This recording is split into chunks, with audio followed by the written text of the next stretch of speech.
So how do you lead with Shane Beamer-like joy in a world full of doubters and haters? Hey, it's Scott Beebe with Business on Purpose. By the way, make sure to check us out at mybusinessonpurpose.com/healthy for a metric evaluation of the health of your small business. So what in the world am I doing talking about Shane Beamer-like joy? Listen, you don't have to be a college football fan to understand this story.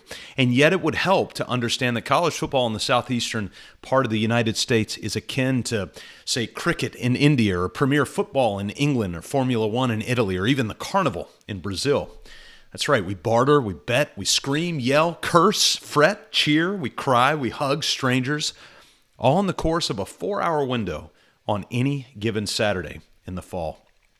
Betting college sports, television rights, and now the newly minted name, image, and likeness rules have driven revenue in college sports to levels that were really unthinkable just 10 years ago. I was able to play football at the University of South Carolina back in the 1990s when assistant coaches barely scratched out a living and graduate assistants took a joyful vow of poverty and all the sacrifice for the privilege of sleeping on cots at the stadium due to the hours required in hopes for a winning season. From a bunch of 18 to 21-year-olds and a chance to continue playing at one of the very few bowl games around the country. Listen, it's not the same game anymore. Money has skyrocketed, bowls are ubiquitous, the collective tolerance for losing has an inhumanely short attention span. Our school, the one I played at, has compensated its last coach a reported lump sum payout of $12.9 million to stop coaching. That's right, to not coach anymore, we'll pay you almost $13 million. Now, we were also in a situation right around that time where we were asking the collective question, who? It was the first question for many South Carolina Gamecock fans when the list of top head coaching contenders emerged in late 2020.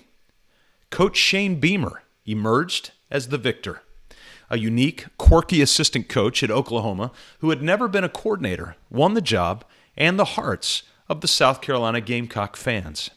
How did he do it? Was it because he was a long snapper at Virginia Tech like me?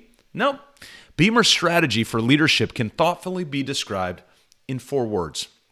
And those 4 words you see and hear around the program and throughout the fan base. Love, joy, family, and home. Now, for years, college football was dominated by gruff, macho, bullheaded tough guys who were famous for intentionally making things tougher than they needed to be in order to mentally fire up their players to perform over their skis and try their best to bring home a win. Now, during my tenure at South Carolina, we played the Bulldogs of Mississippi State University each year.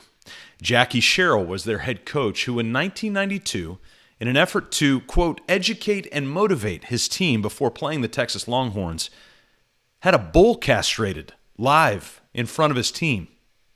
Now, that ship of leadership style has sailed, and an emerging form, and dare I say, a more humane method of leadership is coming about.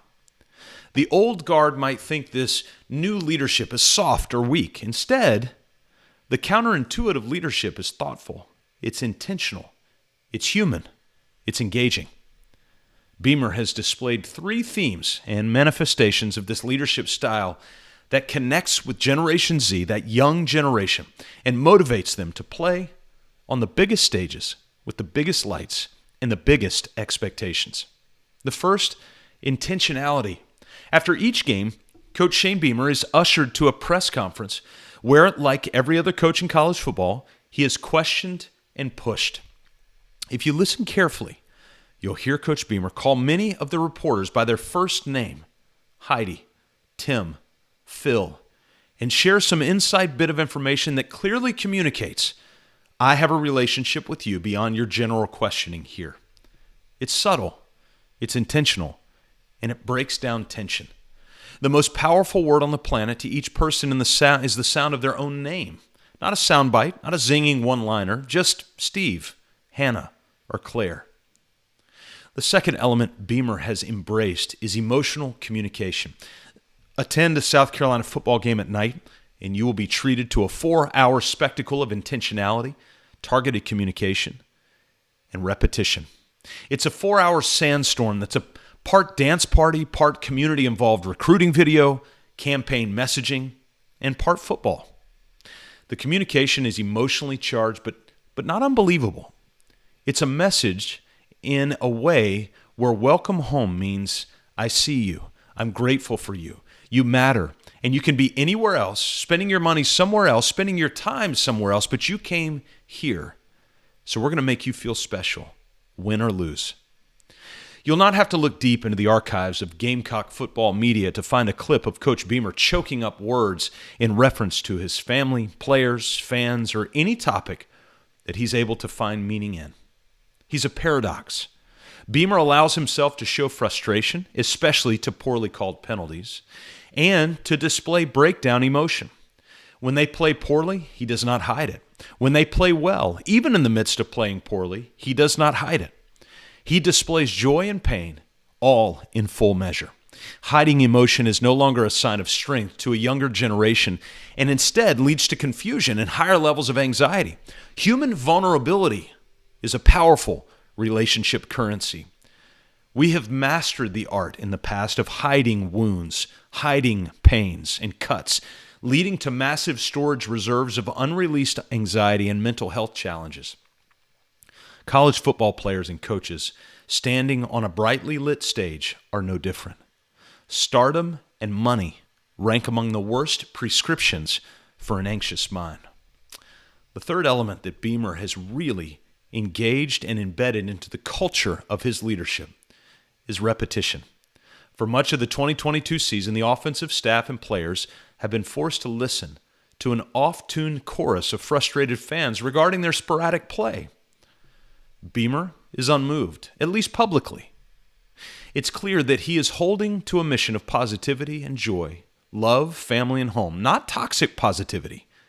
You can see the frustration, but he doesn't allow it to dominate.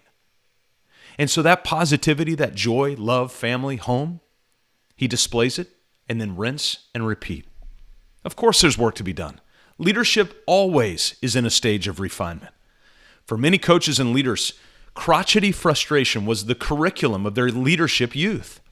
After a game, Beamer's staff and his players are allowed to go back to work in preparation for the next game, not having to take the initial blunt sting of a short-sighted and emotional blow from wherever they may come. Of course, the players and the staff hear and see the venom or the adulation, but they have a cupbearer willing to take the first sip of any feedback, look them back in the eye and say, hey, in love, I'll take the heat. You go back to work and do what we believe you're capable of doing. Shane Beamer's not perfect, and that's the point. He has embraced imperfection and allowed himself the freedom of a different boundary of intentionality, emotional communication, and repetition, all motivated by love. A far cry from castrated bulls, angry grimaces, and childish vulgarities. The emerging generation is longing to be recruited, longing to be fought for, to be invited into an ethos of love, family, and joy, especially when things are hard. So welcome home to a new kind of leadership.